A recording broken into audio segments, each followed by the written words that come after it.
The government of St. Lucia is in receipt of 10 new street signs for the Moshi, Babonneau, Asu Canal, Vieux-Sequi, Castries, and Chase Garden road networks, thanks to Caribbean Metals Limited. Government officials met with representatives of Caribbean Metals at their headquarters in Union for the official handing over. We have more in this report. After experiencing firsthand the potential hazards that driving without directional signs can cause, Minister for Commerce Honorable Emma Hippolyte took the initiative to call upon Caribbean Metals to provide some assistance. The 25-year-old company responsible for quality roofing and metal products in St. Lucia responded to the call by creating 10 street signs valued at a total of EC $10,000, which was later handed over to government officials. According to the Honorable Minister for Commerce, the government of St. Lucia is extremely elated to have arrived at this new milestone and hopes to achieve many more through further collaboration with the private sector. I think it's important that we share the story because I didn't call Karen as the minister. I called Karen at that time as a concerned citizen.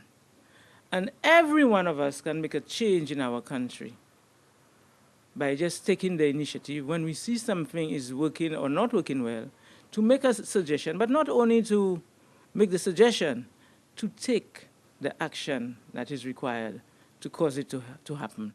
General Manager of Caribbean Metals Limited, Karen Peters, says that as a developing country, it is important for St. Lucians to move away from having to ask or give directions, particularly to visitors, via the use of colors, objects, and structures, and learn to adopt a more standard approach of street and directional signs. We've taken on projects of that magnitude in the past. We've donated street signs to the Vieux-Fort community, Gros-Islet, Castries, and in more recent times, the Beausejour community, where I'm sure you notice all the cricketers have been named, the street signs have been named after the cricketers. So it's a project that we're familiar with, and we at heart would like to continue in that vein, and we've made a promise in the past that we would continue providing directional and street signs to all the various communities. Parliamentary Rep for Castries North, the Honourable Stephenson King, also commended both parties for the initiative and further highlighted its importance to creating a sense of awareness among locals and visitors alike.